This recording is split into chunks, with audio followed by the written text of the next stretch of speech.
The family that vacations together stays together. At least, that was the plan. Except now, the dastardly desk clerk is saying he can't confirm your connecting rooms. Wait, what? That's right, ma'am. You have rooms 201 and 709. No, we cannot be 5 floors away from our kids. The doors have double locks. They'll be fine. When you want connecting rooms confirmed before you arrive, it matters where you stay. Welcome to Hilton. I see your connecting rooms are already confirmed. Hilton, for the stay. This episode is brought to you by Nespresso and Samra Origins by the Weekend Coffee Collection. Introducing Samra Origins. My collaboration with Nespresso is a connection to my roots, to my mother, Samra. Coffee that hits the right notes. It transports you. Crafted with unique notes and bold soaring flavors. Experience a taste that moves you. Nespresso and Samra Origins. Discover more at Nespresso.com. This episode is presented by State Farm. Having insurance isn't the same as having State Farm. It's like expecting the leadership of a team captain on the football field, but getting a sea captain. You wouldn't settle for just anything for your team. Shouldn't it be the same for your insurance? So don't settle for just any insurance when you can go with a leader. State Farm. Like a good neighbor, State Farm is there. Mint is still $15 a month for premium wireless. And if you haven't made the switch yet, here are 15 reasons why you should. 1, it's $15 a month. 2, seriously, it's $15 a month. 3, no big contracts. 4, I use it. 5, my mom uses it. Are you playing me off? That's what's happening, right? Okay, give it a try at mintmobile.com/switch. Upfront payment of $45 for 3-month plan, $15 per month equivalent required. New customer offer first 3 months only. Then full price plan options available. Taxes and fees extra. See mintmobile.com.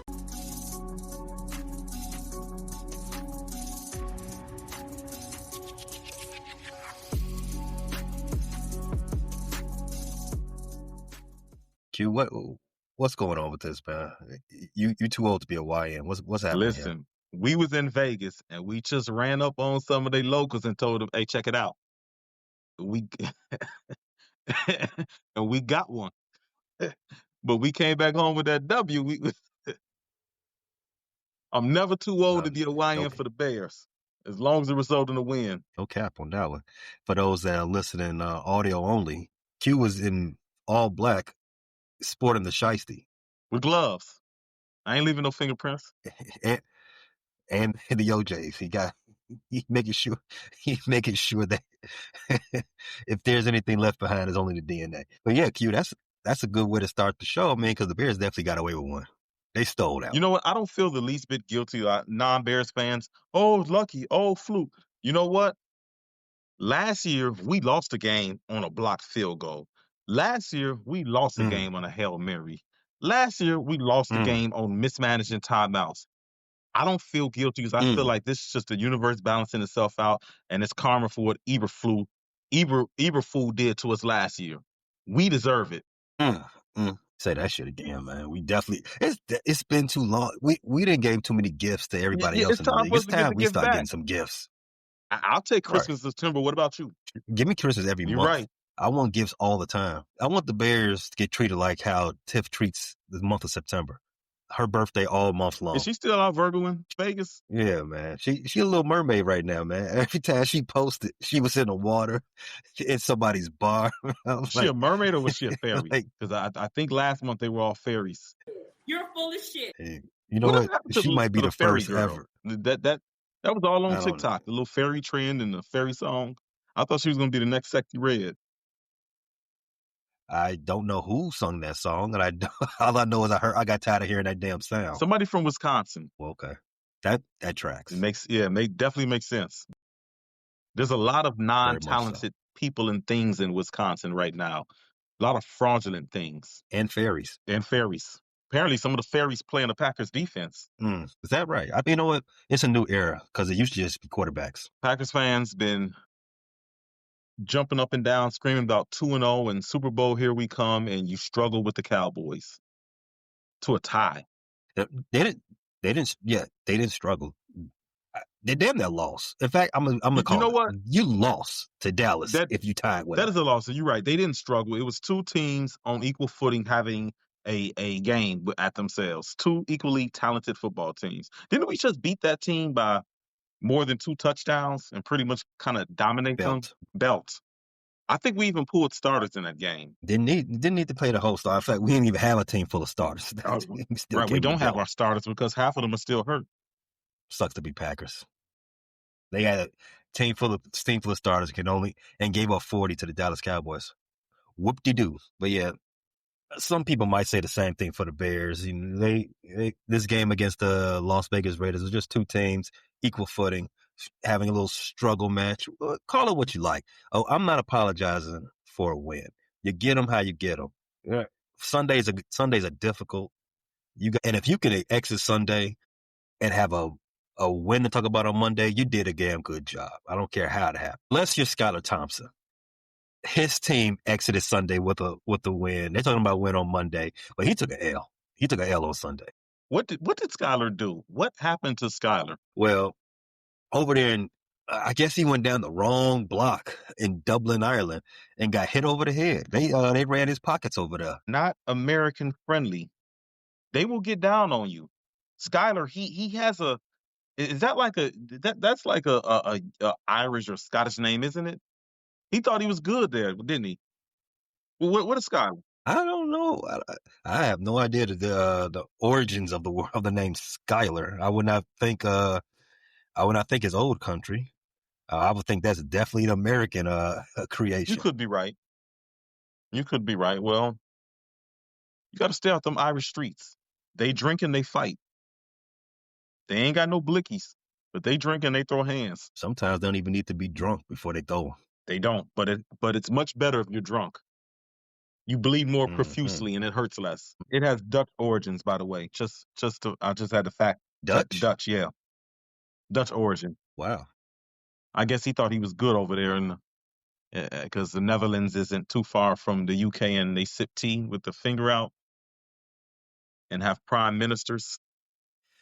And prime ministers. I don't want to victim blame, but do you think Skylar was over there, talking greasy about Guinness, and then somebody had to show him what's what? He probably did. They had to drag him outside and beer. It's nasty, and that's what happened to him. He should have got his butt on that flight. Went home, but Aaron. He's a Steeler quarterback, and what we know of Aaron is he's a very kind to the quarterbacks behind him or ahead of him. So Aaron might have dropped his low, had his people, paid somebody. What do they call it in British? The jet 2 pounds. He might have gave them 50 pounds per person, and they went upside Skylar head. Don't ever challenge me for reps in practice again. I mean, that's a good. It's not a bad shout. From everything we've heard about certain quarterbacks' history, you can't dismiss it. Especially if you was a lifelong Packer quarterback, you're prone to be a criminal. So, I mean, we're just speculating here. We're not breaking any news. I'm just saying. I mean, might want to look into that. Feel free to run with it. News can be generated from any source, and there is no verification of the sources. So if you want to use what I said as fact, that is perfectly fine with me. It's the American way. America. Well, you're right. Facts don't matter anymore. So, I mean, let's look at it from the other side. Aaron didn't have anything to do with it. Maybe it was just a bunch of guys out there looking to, rob a Steelers quarterback. I'm just gonna say this: you got the wrong one. You got the wrong one. But I don't think Aaron has enough balls to walk into a bar with the locals. He's not doing that. Now, if the locals were getting high off hallucinogenics, then Aaron is there. You got drugs, Aaron's there. Mushrooms, peyote. Is huffing paint legal in Ireland? I don't think it's legal here, but they can't really stop you from buying it to do it. But if they catch you, I think huffing paint and what's the one with the Cool Whips, the Whippums, where you huff the I guess it gets you high if you breathe in the fumes from the whipped cream bottle. I don't want to give anybody ideas that's listening to the show. I probably just started off a new drug trend. Lord, kids don't do drugs. Got to get back on task. We have good things to talk about again for the second week in a row. Q. One word to describe this Bears 25-24 win in Vegas. How would you describe Roller it? Ooh, roller coaster. They took me on a roller coaster that game. Had my emotions everywhere. Toxic. The Bears are a toxic relationship. that is a really good compound word. Things I've heard so far as been described today is gutsy, clutch, culture, character, but I'm going to say needed. I actually agree with all those words This too. win was needed. There was no way this team could start 1-3 going into that bye. 1-3 season is spiraling out of control. You're pointing a lot of more. You're pointing fingers at each other and probably pointing them at yourself. You're doubting yourself now. And with the schedule looking the way it is, everything gets a lot more cloudy. Now with 2-2, you're back to square one. You're back at week one. The season starts over. 5 games are real winnable because we got 2 beat up teams. The Bengals definitely won't have Joe Burrow. Mm-hmm. Those hamstrings are tricky. Lamar Jackson exited with a hamstring. Those are tricky. Not just Lamar though. Right, not just Lamar. Matabike's not back yet. There's a lot of Matabike is not coming back at all. Wait, he's done. Not at all. He's done. Done for the season. Wow, Bears got to take advantage. They had a lot of injuries in that game. Yeah, we're getting ahead of ourselves. I think that game is like 4 weeks away. Yeah, you're right. For all we know, Ravens could kind of get healthy. Yeah, they could. But Matabike won't be there. But yeah, out of the next 5 games, none of those teams are world beaters. The Commanders, who are up next, they don't know when Scary Terry's going to be back. Jaden Daniels missed 2 straight games. Their defense hasn't looked impressive. They've taken a step back from where they were last season. Definitely. You got the Saints on the schedule. You already know what you're getting out of them. As you already said, the Bengals, who knows what they'll look like in the next 3 weeks without Joe Burrow. The Ravens, they're dealing with a bunch of injuries, and their defense themselves hasn't been great either. Derrick Henry's still putting the ball on the turf. And then there's the Giants. The Giants, right? Very good game yesterday, but that's not sustainable. Not with we know better than anybody else what it's like to start a rookie quarterback. It's a roller coaster. Mm-hmm. And as soon as you make them throw the ball and get them uncomfortable, mistakes can happen. It's natural. No Malik Neighbors. Yeah, speaking of injuries, Malik Neighbors, he's done for the season. Man, that's unfortunate. Very. All I can say is I'm glad he's not on any of my fantasy teams because that hurts. Yeah, I've got 2 out of 5. What a man. I got 0 out of 8 shares of Malik Neighbors. But, as they say with football, next man up. You got to figure out the path going forward. And going forward with the Bears exit this game going into the bye week 2-2. Raiders are now 1-3, searching for answers. They may or may not come across those answers anytime soon, but we don't care about them. We are here to talk about the good guys, the home teams, the Chicago Bears 2-2. Q, as we always do on Mondays after the game. Good, bad, and ugly. There's a lot of not as many goods from this game as we had last week, Q, but I'm going to let you kick it off. What's your good from this game? Oh, man. There's actually 3 guys that were good. And I don't know. I feel like it's a disservice if I don't get all 3 of them. And I know Tiff hates when I always give Caleb the good. But, he won an ugly game. And Max Crosby was creating chaos. And Caleb, man, to not get sacked by Max and to elude the pressure that way, I don't think people realize how good of a job he did inside the pocket, his awareness, his ability to step up. But that's not who I'm going to give my good to. I got to give my good to the veteran, the old dog, Kevin Byard. Those interceptions, those turnovers were critical, as we know from watching football. I think if you win the turnover battle, the team that wins the turnover battle wins 65 to 70% of the time. And Kevin Byard definitely did a good job reading Geno Smith's eyes in coverage. Felt like he really gave us a boost. And even though we didn't capitalize on those early interceptions with touchdowns, we got field goals out of them. And in a 1-point win, every point matters. So I got to go with my good being Kevin Byard. Just the entire Bears secondary. They're down several key guys. We know Jalen's maybe out for the season, if not the majority of the season, certainly. Kyler Gordon won't be back until hopefully after the bye. Tyree Stevenson really stepped up too, and he's a guy that's much maligned. That was a very athletic pick. That was a good play. Well, the Bears weren't very good in run support, but he was good tackling.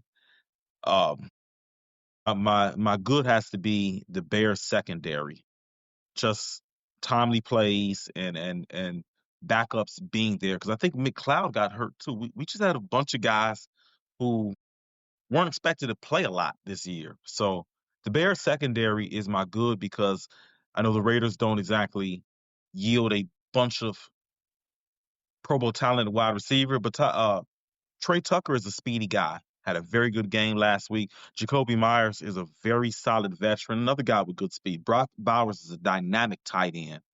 So they have guys on the outside.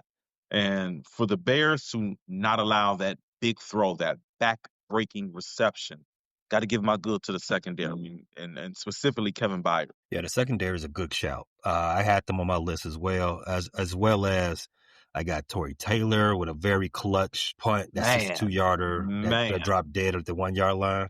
That was a clutch thing. Listen, we talked about make me feel better about that fourth rounder. I'll never feel better about that fourth round pick drafted a punter as long as Bucky Irvin is alive. But I was grateful for Tory Taylor yesterday. Yeah, definitely. And just to piggyback on your secondary, 2 weeks ago they were embarrassed in Detroit. Yes. They had 52 points hung on them, and they've responded beautifully.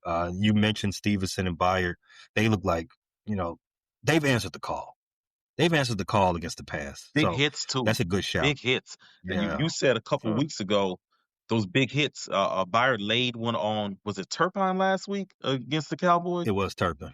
And it kind of resonates in the back of the head of the opposing team's receiving core when they see one of their own get laid out like that, when they got to pick their mans up. Kevin Byard laid somebody else out again.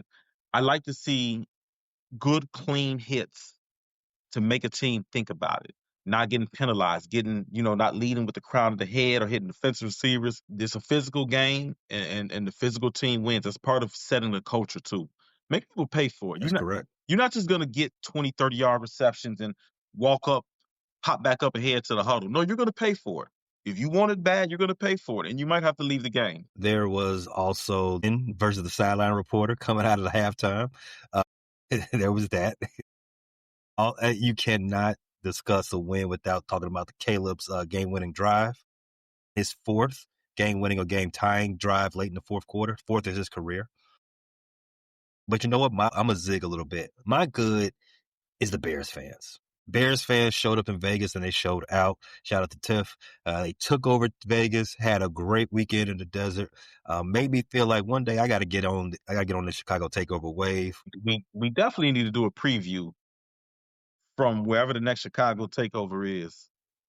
We got to go. That's on the list. The show has to be there. Yeah. Maybe one day we'll do that, previewing the show before the Bears play in Santa Clara in February. Maybe. Man, I would love. Maybe it's coming. It's coming soon.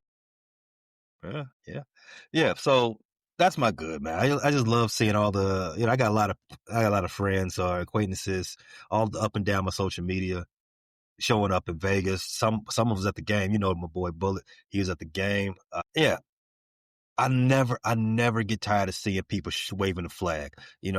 Whether it's on some gang shit or maybe it's just for the squad, maybe it's just for the Chicago. I love to see that type of stuff, especially when you can leave safe and you can leave with that W. So Bears fans, congratulations on a successful trip.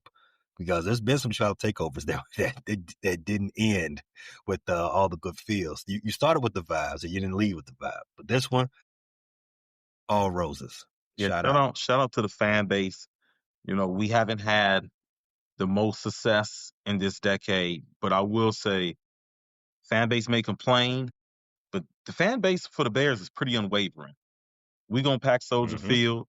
We're going to pack whoever else stadium when we do the takeover. So, yeah, definitely shout out to Bears fans, being good, loyal fans. Got to be top 3 fan base in the NFL. And then if we don't, we just going to pack y'all up. There we go. Don't make us get violent. That's an excellent segue to the bad. As you called this game a roller coaster, there was equal good with equal bad, and there is so much.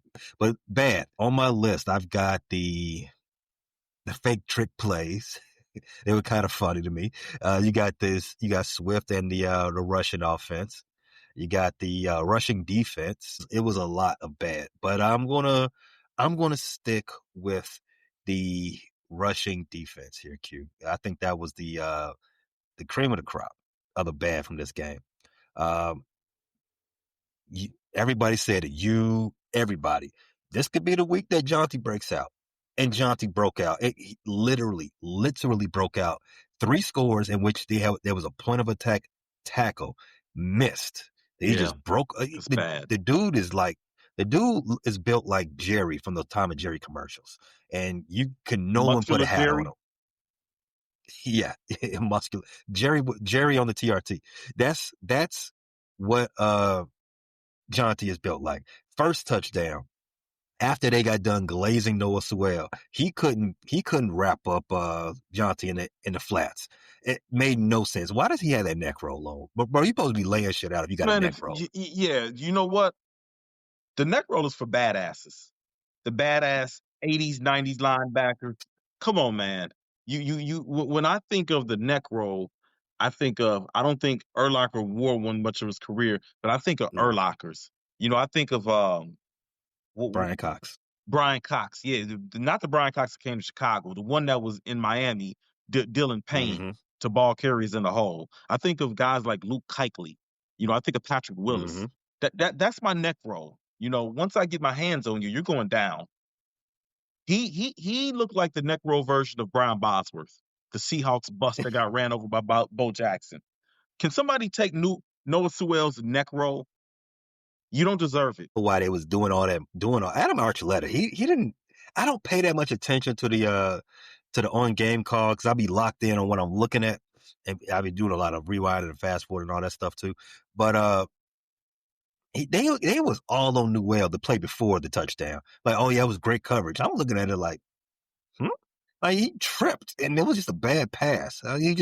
It just looked. He was lucky he didn't get scored on there. Then he got scored on the next play because he tripped over his feet again. If you remember, he got burned in the Vikings game by Aaron Jones. Spanked. Yes, he did. That was him too. Now, when is TJ coming back? I miss TJ. He needs to be very soon, hopefully, because Tremaine Edmonds wasn't too much better to this game. After a great game, but he wasn't too much better this game.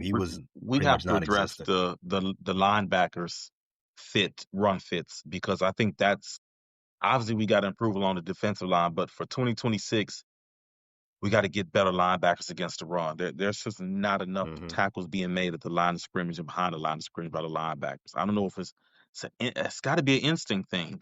They don't read it quick enough. And that's a good shout, because I noticed on a good amount of plays that Andrew Billings was getting good push. So it wasn't necessarily we were losing the line of scrimmage battles. It was just that no one was getting into the hole. The hole was wide as hell. Yeah, no one was filling the gaps. I'm saying the run fits are bad from the linebackers. They've been bad for a couple years now. I don't get it. And this is the second year in a row. Rush defense was terrible after being so good for like 2-3 seasons before that. Definitely was really good early in the Eberflus days. Second touchdown for Austin Johnson. You gave Byard your game ball in your good segment for the safety. Last line defense. Yeah, the safety has to be. I know. Yes. He took a terrible angle. And then couldn't get him on the ground. Could not. I'm glad he made up for it against the pass, because that right there had me about to flip a car outside. I was about to flip somebody's Geo Metro. I was mad as hell. And for future reference, I think Jonty is around 5'7", 5'8", but he's like 215. He is a stout, dedicated weight room dude. You cannot try to pull him down on the upper body. That's never going to work with a guy with that center of gravity. You got to get him around the waist, Byard. The third touchdown that Jonty scored, I believe this one was a pass. This was when the Raiders got into the red zone, and this was in the second half of the game. Yeah. He caught the pass right in the middle of the field, and it was a head-up play. 1-on-1. I don't know why you couldn't take this guy down. He just shook him off. I believe that was Tremaine, or it was a Sewell again. I'm blanking on whoever that was. I know I saw Sewell not be able to get him on the ground more than one time. Yeah. So whoever that was, it was 1-on-1, middle of the field, and you lost that battle bad. He had his back to the goal line. So it's like I don't know why you couldn't win that battle. It wasn't like a head up. It wasn't like a Oklahoma drill where you just lost. Just low man wins that. In the NFL, running backs win Oklahoma drills most of the time anyway. This one, it really pissed me off, but can't be too mad at it. The Bears actually won the game. So, yeah, the rush defense for the Bears is incredibly bad. We were lucky to win this game, but you can't give up 240 yards of rushing offense. That is crazy. And that looks expect like to win a a high game. school. That's what happens in mismatched high school football games. Mm-hmm. Not professional. The only reason you won this game because the passing offense for the Raiders was so bad. They turned the ball over 4 times. You win the turnover battle. You're gonna have to win a turnover battle if you're gonna lose the rushing battle so drastically. My bad was Braxton Jones getting replaced by a guy who's an undrafted free agent in the middle of the game. You didn't even make it to the film session. They didn't even have to look and see what you did bad. They saw it live real time. And we've been on Braxton case for a couple of years on this podcast. And it's finally come to fruition. We might have seen the last of Braxton Jones in a Bear uniform. As this is his 4th year, the rookie deal is over. We've probably seen the last of him, right? I knew he got benched. I knew he wasn't hurt. Yeah, I thought the tackles were just bad that first half. But if you saw the intensity, you saw Ben's intensity with the sideline reporter. I know he laid into that team. I know he got on their ass in that locker room. But after Tyreek made the interception, first play of the second quarter, and then the Bears got the ball back, it was right there. Ozzie Trapillo at right, and Theo back at left. They didn't really speak to Braxton being pulled. But they showed him on the sideline. He had his helmet. When you're injured, what's the first thing they take from you? You take your helmet. Exactly. You go right to that blue. He ain't hurt. Mm-hmm. He ain't hurt. And after the game, he was told not to discuss what happened, not to discuss his benching or whatever. So he couldn't talk about it to the media. And when Ben was asked, Ben said, and I quote, "No one of note couldn't finish this game." Cardi B just came out with an album called Am I the Drama? Ben, there's some drama in his locker room, Ben. Oh man, that's telling, right? Yeah, I don't know if this is the end of Braxton Jones because we just so thin at that position because we don't really, because you usually only dress your 2 starters in a swing. Yeah. I don't know if it's the end because we're so thin, but it is going to be hard for him to come back from this. It probably would take an injury. I think they're probably going to move forward with Theo Benedict, and hopefully we can find a more permanent solution next season. But yeah, it looks like it's probably Theo. Darnell Wright, get well soon. But boy, that seat that you're sitting on, that's got to feel really warm. The false starts. Actually, Darnell Wright he's actually in pass pro and run blocking. He's actually been pretty decent. But Darnell Wright, just the flags. The flags. Darnell Wright, Jonah Jackson, you're another one. Ben ain't playing around. Ben is not here to coddle anybody or to have extreme patience. You're going to produce. This is a new era of Bear football. People are going to be held accountable. Yeah, I mean, it's out there. That was, out of everything that happened yesterday, that one was the one that got me like, ooh, okay. That's going to be fun to talk about. Yeah. You said flags, and that's been a thorn in the Bears' ass since they started doing OTAs. So we can push that right to the ugly. I think you know where I'm going with this. Are you going to hit number 85? Number 85 was too prominent in this game. Yeah. It's for the wrong reason. Cole DeMarcus Kmet. Not only are you out there auditioning to play defense because he was not catching the ball. He was out there batting passes down. Not only were you doing He looks that, like he's a volleyball player too. not only was he doing that, but on two separate occasions he had false starts. One, this if Colston Loveland wasn't hurt, and if we weren't in a position where we was starting a undrafted guy at left tackle, a rookie at right, with Max Crosby out there causing all type of damage.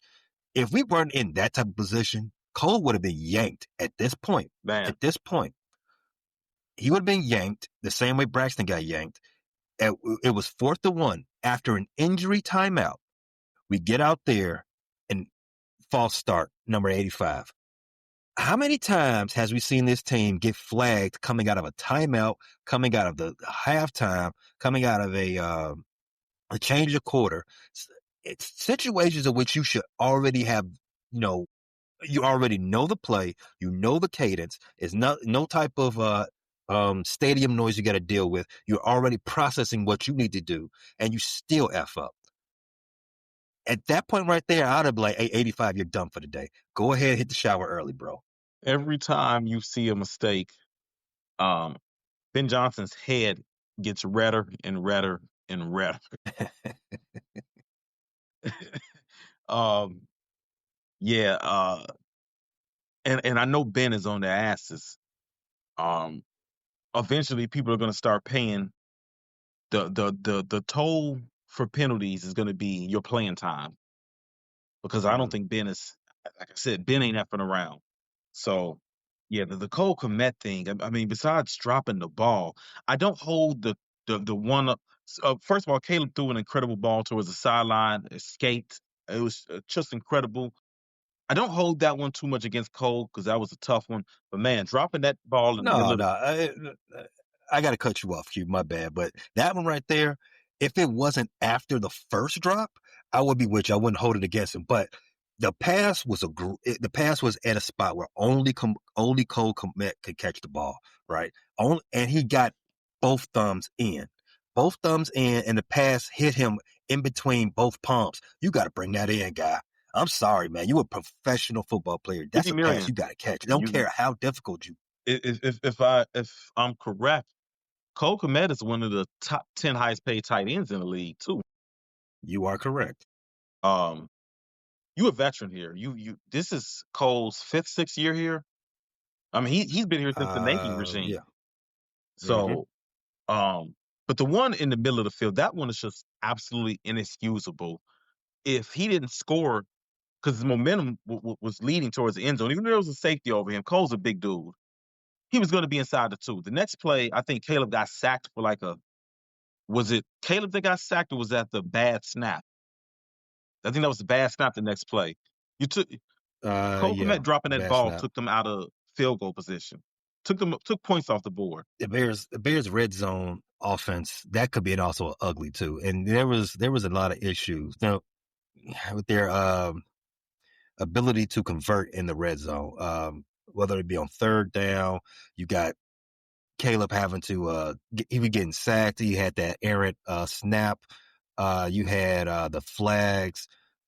It was a lot of issues in which the defense gave them great field position and they couldn't convert. This is mostly a first half thing, but there was a lot of ugly. I mean, you said the game was a roller coaster. There's good, there's bad, and there's some ugly. All of it in sequence. Yeah, but the number 85, Cole Kmet, that was a rough game from you, bro. What you got, Q? Since you stole my run defense ugly, and you stole my Cole Kmet ugly, because they were both ugly.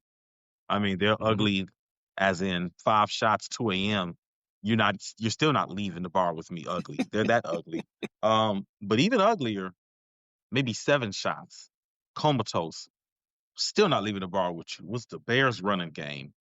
Yes. And I think another guy's on notice, DeAndre Swift. You saw Kyle Monangai get in there, have a little bit more success. He took 4 carries, 18 yards. That's a 4-yard per carry average. While DeAndre Swift putted along, we talked about 3.5, a Trey 5. We not asking for DeAndre, but we asked for a Trey 5. And you asked how confident I was. I couldn't give you a 5 that he was going to be confident. I gave you a solid 4. And he still didn't do it against a not good run defense. The problem with DeAndre Swift, he's an athletic guy. You get in the open field, he's difficult. He can make you miss in the open field. He can run away from guys, but he struggles with the vision. That's been a knock, and he doesn't create well. If the hole isn't there, he doesn't see the other hole opening up. You know, the freaky ladies tell you there's more than one hole. DeAndre Swift, you got to treat the run game like there's more than one hole. There's oftentimes 3 holes. Use them all. Now one may be tighter than the other, but it can yield just as good results. Got to get in that hole, DeAndre. DeAndre's just not seeing it. I gotta watch this game in deeper detail. But I've noticed, watching other games, there might be a cutback available that DeAndre doesn't see, or he's not patient enough to let the hole open. Kyle Monangai was much more successful. Like I said, average 4 yards per carry. And at this point, I'll settle for it. But 26 carries, 69 yards, that's not good enough running the ball. And Ben Johnson has let it known that he wants to run the ball. And to Ben Johnson's credit, he's stuck with the run game. He's given it every opportunity. I cannot blame Ben. We saw under the Nagy era the run game not be successful, but that's because they're not getting a chance. Mitch was throwing the ball 43 times, but we ran the ball 15, 16 times. Ben is sticking with the run. So at this point, it might be time for another guy to get some more carries. I would love to see Kyle Monangai get north of 6 or 7 carries. We talked about it in the last episode. It's about that time we start seeing Roschon start get back into the thing of things. He got to get out the doghouse at some point, because what the 2-headed rushing attack the Bears got now, in addition to Caleb, it's not yielding any. It's not yielding the type of results at that this we need. point. What would you lose if you just took DeAndre Swift out the rotation? What would you lose? I get he's a veteran. He actually showed up pretty well in pass blocking situations, but Roschon is very good in pass blocking situations. And DeAndre dropped an easy layup of a pass. Oh my God. He dropped one where he had some green in front of him. Kyle Monangai is a very good receiver. He's shown that. Showed that in the Vikings game. I think Kyle, he caught like 3 or 4 passes. He's been very good in as a receiver out the backfield. At this point, I'm not the biggest Roschon guy. I'm not the biggest fan of Roschon. I think he lacks a lot of change of direction and wiggle that you need from a top end running back, or even just a good feature back. I think he shows some power, but every time he shows power, he's under the blue tent. So it's like, what do you do with it? But at this point, like you said, you got to see if another guy can be more productive, because running around here at 2.8 yards a carry, whatever DeAndre Swift is averaging right now, that just won't cut it. I got to think somebody can at least get us 3 yards a carry, at least get us 3. I mean, is it crazy to ask for 4, the league average? I'm not even asking for a Saquon Jahmyr Gibbs 5.5 yards per carry. I just want to at least get out of 3rd and 2nd and long when we run the ball. At this point, I don't know what kind of fix you can do, because it's like running on a hamster wheel every time we decide to run the ball. And this game was the worst of worst. There was bad handoffs. There was bad vision. That pass, I think that was the first drive of the game in which Caleb's trying to get the ball to DeAndre in the flat, where it was it was basically a check down, because he couldn't get, he was getting chased, and he had to get rid of the ball. And the pass was right there on his hip, and he just booted it. I'm like, and he had some green. I don't know, man. He had some green. Yeah. I don't know at this point. I mean, I already said that you can start dialing back his snaps, because the running game needs some motion. Swift ain't got the motion right now. Let me ask you a question. Is it time to see your locked brother Ian Wheeler? I brought him up. Is there a doctor in the house? Can we get Can we get Dookie Howser back there? Can we get Dookie Howser back there yet? Since Kyron Abagaji's out the way, I guess we can have an opening for a nerd on the squad. Let's see what Ian got, man. Hey, he might be able to calculate the precise angle to the hole. You know, he's a smart guy. You know what? That's exactly what we need. We need somebody who can actually use their geometry to our advantage. The shortest distance between point A and point B is a straight line. DeAndre don't run straight lines, so DeAndre doesn't run a straight line. Doesn't see. Does he still got that dark visor on? Get the visor out. Get the goddamn visor out, buddy. Come on. You can't see nothing. He running like he got too much tent. I wish the Chicago police would pull him over. Go right to Soldier Field, pull that dude over. He got too much tent on the windows. He can't see what's going on. Just like they did Bud over the weekend. Man, how you do the King of Omaha like that? I bet you a good portion of Omaha don't even know who Terrence Crawford is. And that's a damn shame. He's the best thing to come out of Omaha since Peyton Manning. Yeah, but Peyton's not really from Omaha, but I guess like we said earlier in the show, facts don't really matter. Exactly. Facts don't really matter. You can't take the King down. Bud Crawford, that's the biggest tragedy to happen since another King was taken down. We saw last year. Tua Tagovailoa. No matter how many times you play that clip, it never ceases to be funny. I don't think Trump can read. Not only can he not run the White House, I don't think that guy can read. Where did he get them extra syllables from? All right, what else we got? Headed to the bye week with good vibes. Right. Need to get healthy. They say Kyler might have played this game, but he was a late scratch. TJ, hopefully he's back for Washington. I'm not mad at them sitting Kyler again. After seeing Jalen go down in a pass breakup, and it was a good pass breakup. I'm okay with waiting until Kyler is absolutely healthy. We don't need no more setbacks in that secondary. Kyler will be a welcome addition back. I know he's not necessarily a front seven guy, but Kyler is very good in run support. So I think that'll help the run defense a lot because we've seen Kyler get in the backfield. He's good at blitzing. That'll be a welcome sight back. And I even speculated when you asked earlier in the season that maybe a healthy Kyler Gordon might be more important to this scheme than Jalen Johnson, just from all the things he can do in a Dennis Allen as a chess piece for Dennis Allen. Just because definitely we not getting home on these blitzes. So we not getting home on these blitzes. We don't have anybody stopping the back of the line of scrimmage. Kyler does both things well, and he can cover. Mm-hmm. So hopefully we got Kyler, Grady, and TJ back when we go to DC out on the other side of this bye. But that's a whiles away. Let's celebrate this. Let's relax, get healthy. Speaking of Calluses and Grady Jarrett, I wanted to give a little shout out. I saw Shamar Turner putting in some work. Mm-hmm. So I saw him being disruptive. That's always good when you see a second round pick. And in this new regime, getting out there, getting active, still has a lot to learn. He's green, but definitely like some of the things I saw from him. It's a work in progress, and I'll take it. I will take the progress at 2-2. 1-3 would have been bad work. Could have been 3-1. And that's a great way to look at it, Q. We're really a 3-1 team if you actually think about it. Yeah. Dominated those Vikings for about 50 minutes.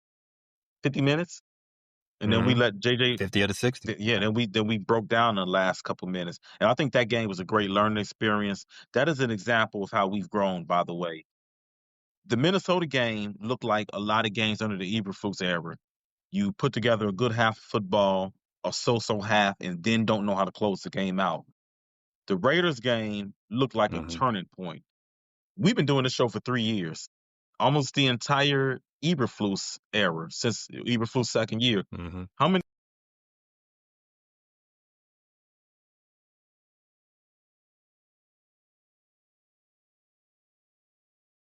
Damn near half of them. Mm-hmm. Cleveland game.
That's my quarterback.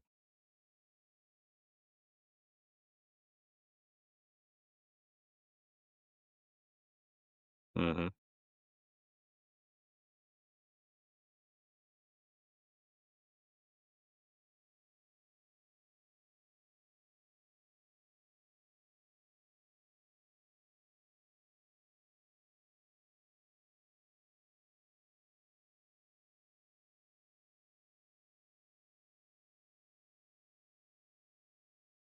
Do that.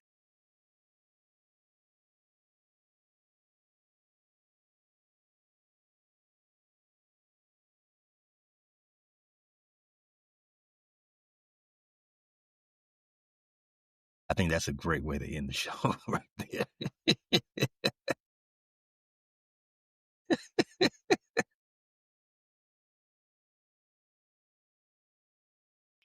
Thanks for listening to this latest episode from the Frustrated Chicago Sports Fan Channel. Don't matter if you listen to this on Apple Podcasts or Spotify or watch it on Twitch or YouTube. Make sure you like, subscribe, share with a friend, hit the notification bell so you never miss a drop. And to all the guys from Chicago, we say three things: bear down, go Cubs go, and sell the team, Jerry.